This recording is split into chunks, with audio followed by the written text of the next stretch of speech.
एउटा मान्यजीले प्रश्न गर्नुभएको छ, यो नेपालीको प्रतिरोध क्षमता राम्रो छ भनेर कसले भन्यो भनेर। भर्खरै सुन्नुभयो नि, मैले भनेको। त्यो त मैले भने।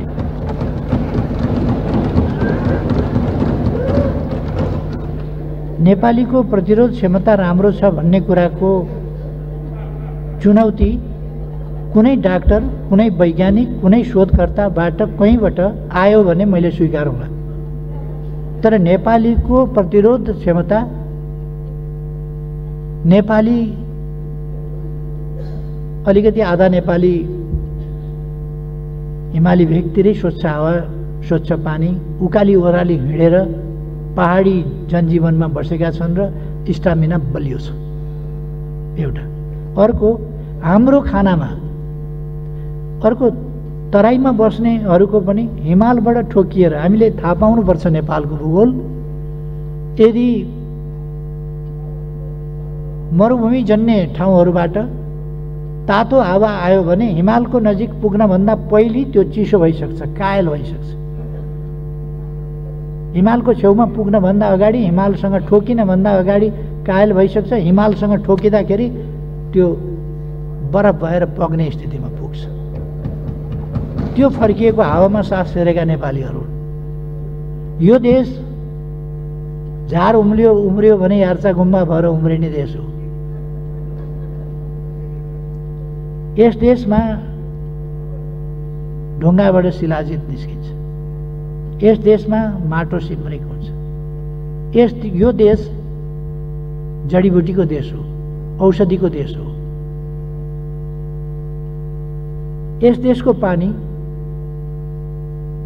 हिउँबाट हिमालमाथि बसेर त्यसपछि पग्लिएर अनेक मिनेरल तत्त्वहरूसँग खेल्दै तल रसाएर निस्किएको पानी हुन्छ। त्यसकारण यो इभिएन बराबरको छ यो पानी यहाँको। त्यसकारण यो उकाली ओह्राली गर्ने, परिश्रम गर्ने, फिजिकल वर्क गर्ने र यस्तो देशका मान्छेहरूको स्वाभाविक रूपमा यो वैज्ञानिक कुरा हो। जहाँ योगाको ट्रेडिसन छ, जहाँ व्यायामको ट्रेडिसन छ, यस देशमा जहाँ योगा पैदा भयो, यस देशमा इम्युन सिस्टम तगडा छ भन्ने कुरा स्वतः सिद्ध छ। अर्को, हाम्रो भान्सामा म विनम्रताका साथ भन्छु, अरू कसैप्रति कुनै धक्का नपर्ने गरी, नेपालीहरूको भान्सामा पाउरोटीमा बटर दलेर खाने तहको होइन।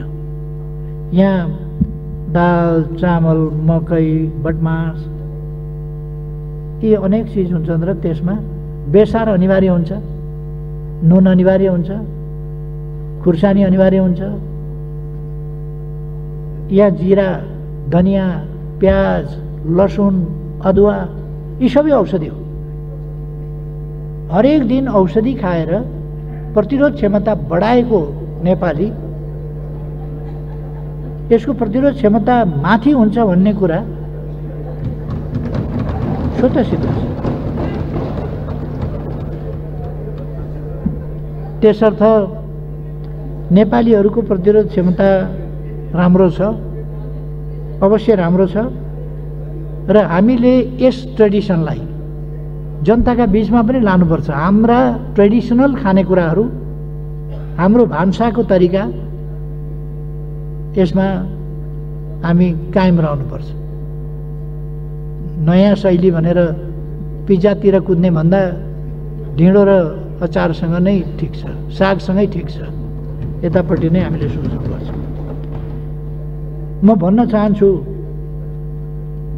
हामीले दिएको नारा निरोगी नेपालको उपचार दोस्रो पक्ष हो। पहिलो पक्ष स्वस्थ रहनका लागि उपचार कि निरोगीपन भन्दा स्वस्थ रहनका लागि आरोग्यता, निरोगीपन, त्यसका लागि सन्तुलित र औषधिमय खाना जो हामीले खाने गरेका छौँ। औषधिमय खाना यो निरोगीपनको एउटा आधार हो। दोस्रो, उपयुक्त शारीरिक श्रम वा व्यायाम, त्यो आधार हो। तेस्रो आराम, आवश्यक मात्रामा शरीरलाई पुग्दो आराम। यो मैले मात्रै होइन, ऋषिमुनिहरूले गरेका व्याख्या हो। आहार, विहार, निद्रा, यो ऋषिमुनिहरूले आहार विहार भनेको व्यायाम र आराम, यो ऋषिमुनिहरूले गरेका व्याख्या हो। र हामीले सकारात्मक सोचका साथ अगाडि जानुपर्छ र स्वस्थ उच्च मनोबल त्यो राख्नुपर्छ र हामी रोगलाई पराजित गर्न सक्छौँ भन्ने उच्च मनोबल, सकारात्मक सोचका साथ अगाडि जानुपर्छ र स्वच्छ स्वस्थ वातावरणमा बस्नुपर्छ, सरसफाइका साथ बस्नुपर्छ। त्यसले हामीलाई चाहिँ निरोगी रहन मद्दत गर्छ। त्यो पनि एउटा प्रतिरोधी कुरा हो। त्यसै कारण अहिले किन विज्ञानले भनेको छ बासी कुरा नखाऊ, फ्रिजको भन्दा बढी ताजा खाऊ। हामी ताजा खानेकुरा पकाएर खान्छौँ। त्यसकारण यसर्थ म नम्र निवेदन गर्न चाहन्छु, नेपालको सबै नराम्रो, नेपालको खानेकुरा पनि नराम्रो, नेपालको बाजा पनि नराम्रो, नेपालको गीत पनि नराम्रो होइन, सबैतिरको भन्दा खाना पनि राम्रो, बाजा पनि राम्रो, गीत पनि राम्रो, दोहोरी पनि राम्रो, रोदीघर पनि राम्रो, नेपालकै राम्रो। हात मिलाउनेबाट नमस्ते गर्ने राम्रो भन्ने कुरा थाहा भइसक्यो अहिले। हामी पनि हात मिलाउनेमा गइसकेका थियौँ, अब नमस्ते गर्नु पो ठिक रहेछ। हाम्रा पुर्खाले भनेको कुरातिर नमस्कारै ठिक रहेछ। त्यसकारण कतिपय बेठिक कुराहरू छन् भने तिनलाई छोडौँ, नत्र भने यी कुराहरूतर्फ ध्यान दिउँ भन्ने मेरो चाहिँ नै आग्रह हो। हामीको चर्चा साथीहरूले गर्नुभएको छ, म धन्यवाद भन्न चाहन्छु। यसलाई मैले सोलिडारिटीकै रूपमा लिएको छु, एकबद्धताकै रूपमा लिएको छु। हाम्रो भूमि फिर्ता हुनुपर्छ भनेर त हामीले हिजो सर्वसम्मतिले सबैले एक ढङ्गले राय पनि व्यक्त गऱ्यौँ, सर्वसम्मतिले पास पनि गऱ्यौँ सैद्धान्तिक बहसलाई। यसमा कुनै मतभेद छैन। यो एकदमै खुसीको कुरा हो। म सबै साथीहरूलाई अघि नै पनि मैले सुरुमै भने म धन्यवाद भन्न चाहन्छु। सबै साथीहरूप्रति आभार व्यक्त गर्न चाहन्छु। यस्ता विषयहरूमा हामी एकजुट हुनुपर्छ। यसमा हामीले फेरि कमसेकम राष्ट्रियताको मामलामा, भूमि फिर्ता लिने मामलामा अथवा राष्ट्रिय हितको पक्षमा उभिने मामलामा अहिलेको सरकारमाथि शङ्का गर्नुपर्ने कुनै कारण छ र? एउटा म के चाहिँ भन्न चाहन्छु भने अहिलेको सरकार लहैलहैमा कुद्दैन।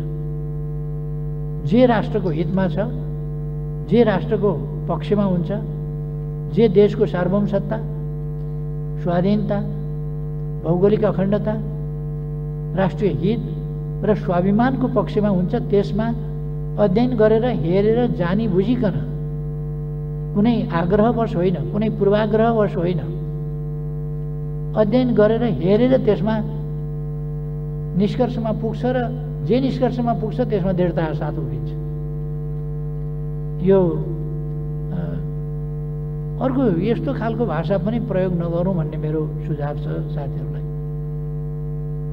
मैले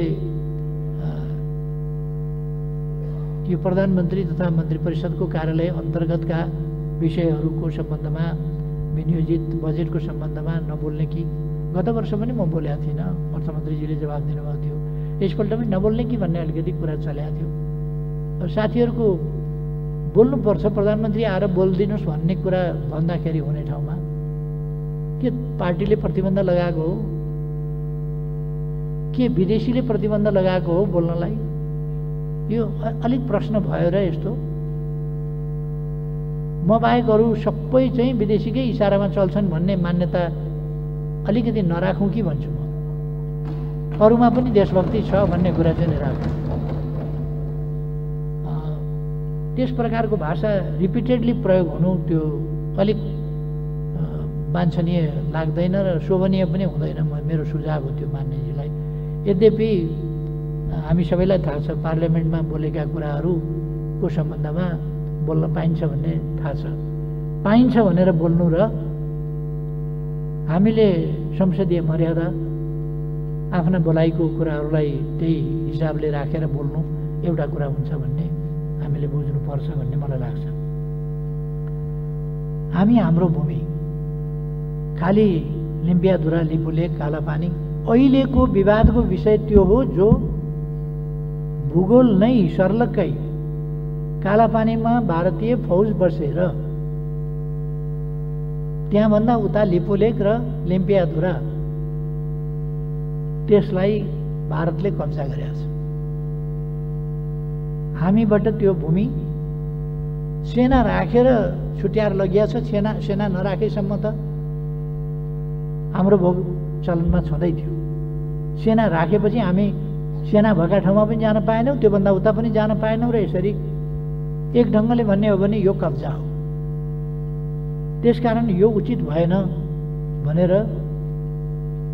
हामी हाम्रो मित्र राष्ट्र भारतलाई भनिरहेका छौँ, यो उचित भएन, यो हाम्रो भूमि हो तथ्य प्रमाणका आधारमा, ऐतिहासिक तथ्यहरूका आधारमा। त्यसकारण हामीलाई फिर्ता गर्नुपर्छ र हामीले भनेका छौँ हामी कूटनीतिक वार्ताका माध्यमबाट यस समस्याको समाधान खोज्छौँ। समाधान भनेको हाम्रो भूमि फिर्ता हुनु पर्यो। यो सत्यले जित्छ, हाम्रो विश्वास हो, हामी फिर्ता लिन्छौँ। यो एउटा लिम्पियाधुरा, लिपुलेक र कालापानी सम्बन्धी भूक्षेत्रको विवाद छ। अरू कतिपय ठाउँहरूमा सीमा सम्बन्धी विवाद छन्, सुस्तामा छ भने या अरू ठाउँमा छन् भने तिनीहरूको सम्बन्धमा यसरी सेना राखेर कब्जा गरिएको र अर्कै सिमाना भनेर एउटा नकली काली नदी भनेर खडा गरेर एउटा काली मन्दिर बनाएर एउटा तिरतिरे खोल्सी देखाएर एउटा सानो हाल देखाएर यसो गरेर कब्जा गरिएको यत्रो भूभाग अरू ठाउँमा त्यसरी छैन र हाम्रो नक्साभन्दा बाहिर परेको त्यस्तो भूभाग पनि छैन। यदि कुनै भूभाग तथ्यहरूले हाम्रो देखिने स्थिति छ भने त्यस सम्बन्धमा हामी वार्ता गर्छौँ, कुरा गर्छौँ। अरू ठाउँहरूमा पनि हाम्रा वार्ताहरू, कुराहरू चलिरहेका छन्। सुस्ताको सम्बन्धमा पनि वार्ता भइरहेको छ। तर सुस्ता, लिम्पियाधुरा, लिपुलेक र कालापानी जस्तो गरी हडपिएको, कब्जा गरिएको र सेना राखेर 18 सालसम्म हामीले भोगचालन गरिरहेको 1961 सम्म 62मा सेना राखेर त्यसपछि हामीले भोगचालन गर्न नपाएको स्थिति होइन। त्यसकारण अहिले हामीले बढी फोकस गरेको भनेको लिम्पियाधुरा, लिपुलेक र कालापानी हो। एउटा एमसिसीको सम्बन्धमा कुरा उठाउनु भएको छ। एमसिसीको सम्बन्धमा मैले पहिले पनि भनेको छु, यो अघिल्लो सरकारले गरेको सम्झौता हो। जबसम्म अन्यथा निर्णय हुँदैन, अघिल्लो सरकारले गरेका कामहरूको वैधतामाथि अन्यथा निर्णय नभएसम्म पछिल्लो सरकारले त्यसलाई पालना गर्छ। यदि त्यो उचित छैन भने त्यसलाई बदल्ने प्रयास गर्छ या बदल्छ। जबसम्म बदलिँदैन त्यो अघिल्लो सरकारले गरेको कुरा त्यो सधरै हुन्छ। मैले अभिचिन्न उत्तराधिकार भनेको सही गलत सबै मान्नुपर्छ भन्ने होइन। हामीले पालना पनि गरेका हुन्छौँ, प्रश्न पनि उठाएका हुन्छौँ। त्यसै कारण कतिपय कुराहरू 1950 को सन्धि पालना पनि भइरहेको छ, किनभने त्यो बदर भएको छैन। तर हामीले मानेका पनि छैनौँ। त्यो अपमानजनक छ, त्यो हाम्रो हितमा छैन। त्यसकारण हामीले त्यसलाई स्वीकारेका छैनौँ। यसै कारण हामीले अघिल्लोपल्ट म प्रधानमन्त्री भएर भारत जाँदा एउटा विज्ञहरूको समूह गठन गरेर त्यो विज्ञहरूको समूहले मेहनत साथ काम गरेर एउटा प्रतिवेदन पनि तयार गरेको छ। त्यो प्रतिवेदन दुईजना प्रधानमन्त्रीलाई, भारतका प्रधानमन्त्री र नेपालका प्रधानमन्त्रीलाई त्यो उच्च स्तरीय विज्ञ समूहले बुझाउनु पर्ने हो। हाम्रो तर्फबाट हामी तयार छौँ, तर पहिले भारतले बुझ्ने भन्ने उहाँहरूले बनाउनु भयो। बुझ्ने कहिले पहिले भन्ने कुराको विवाद ठुलो कुरै होइन, त्यस कारण हामीले हुन्छ भन्यौँ। हामीले पहिले बुझ्ने भनेको भए पनि हामीले बुझेर उहाँहरूले नबुझ्ने हो भने पनि त्यो अधुरै रहन्थ्यो। उहाँहरूले बुझेर हामीले नबुझ्दा पनि अधुरो रहन्थ्यो। त्यस कारण दुइटैले बुझ्दाखेरि जसले पहिले बुझे पनि हुन्छ भनेर हामीले भारतले पहिले बुझे पनि हुन्छ भनेर मान्यौँ र उहाँहरूले बुझ्नु भएको छैन। यो एउटा चाहिँ नै दुःखद कुरा हो। उहाँहरूले त्यो बुझ्नु र त्यस सम्बन्धमा अगाडि के गर्ने भन्ने दुईटा प्रधानमन्त्रीले अगाडि बढाउने बाटो खोज्नु र त्यसका सिफारिसहरूलाई कार्यान्वयन गर्ने, त्यहाँ देखाइएका समस्याहरूको समाधान गर्ने, त्यो कामहरू गर्नुपर्ने। त्यसमा 2 वर्षदेखि भारतको रुचि नदेखिनु त्यो सहज कुरा पनि होइन, स्वाभाविक कुरा पनि होइन। अब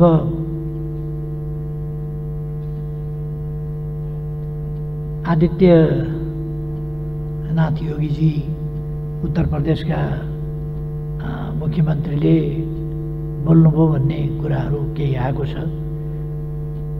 यदि उहाँले त्यसरी बोल्नु भएको हो भने त्यो जायज होइन र त्यसरी नेपाललाई यदि उहाँले धम्काउन खोज्नु भएको हो भने त्यो उचित होइन। त्यो म अहिले त्यति भनौँ। र उहाँको बोलाइ उहाँ केन्द्रीय सरकारको निर्णायक व्यक्ति पनि नभएको र तैपनि उहाँ मुख्यमन्त्रीको हिसाबले यदि त्यस्तो बोल्नुभएको हो भने त्यो नबोलिनु पर्थ्यो। त्यो बोल्नुभएको हो भने आलोच्य विषय हो।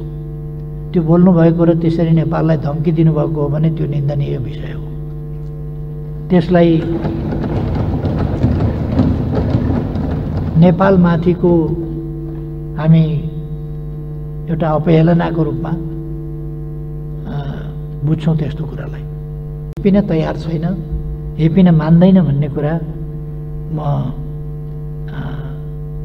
योगीजीलाई स्मरण गराउन चाहन्छु।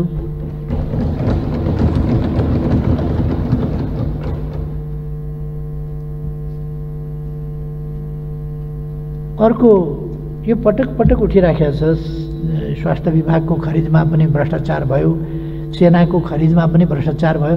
एक थरी मान्छेहरू नेपालमा म के देख्छु, केही चाहिँ मिडियाहरू पनि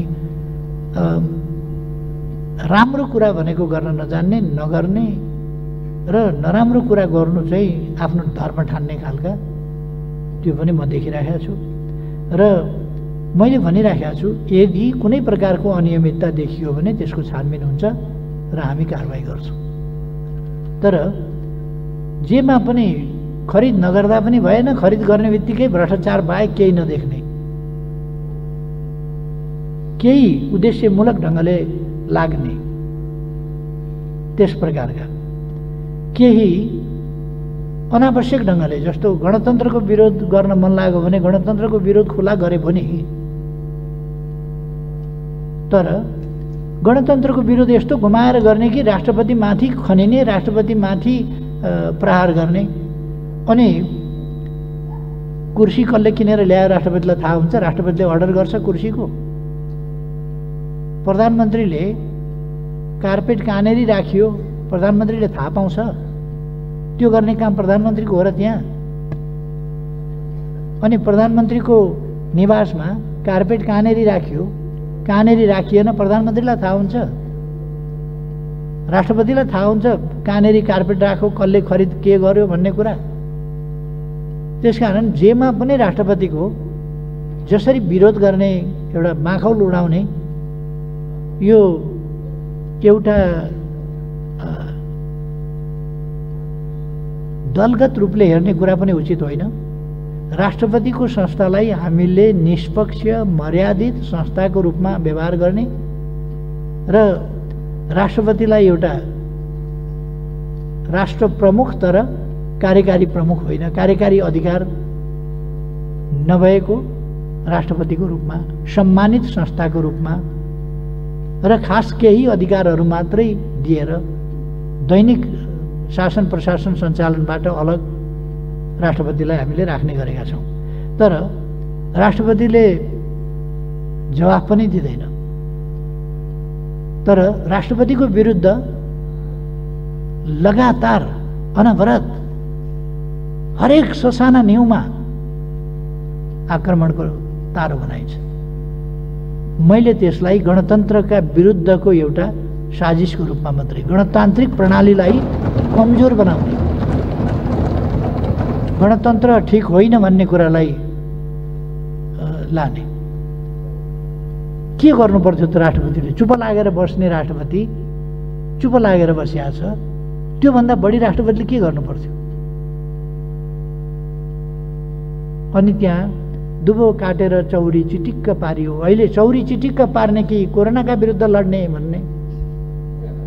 अनि राष्ट्रपतिले त्यो कोरोनाका विरुद्ध नलड, यहाँ चौरी चिटिक्क पार भने हो र? त्यहाँ त त्यही दरबन्दीका मान्छे छन्, त्यही काम गरिराख्या होलान्। यो खालको चाहिँ नि जुन एउटा विरोधको शैली छ त्यो वास्तवमा के भने लोकतान्त्रिक पनि भएन, गणतन्त्रतान्त्रिक पनि भएन र गणतन्त्रका विरुद्धमा केन्द्रित र लक्षित हो। यस्तो कुरामा हामी हौसिनु हुँदैन भन्ने म सम्मानित सदन समक्ष अनुरोध गर्न चाहन्छु। त्यस्तो कुरामा बहकिनु हुँदैन। जोसुकै होस् एउटा मर्यादित ढङ्गले पेश हुने तरिका अवलम्बन गर्नुपर्छ।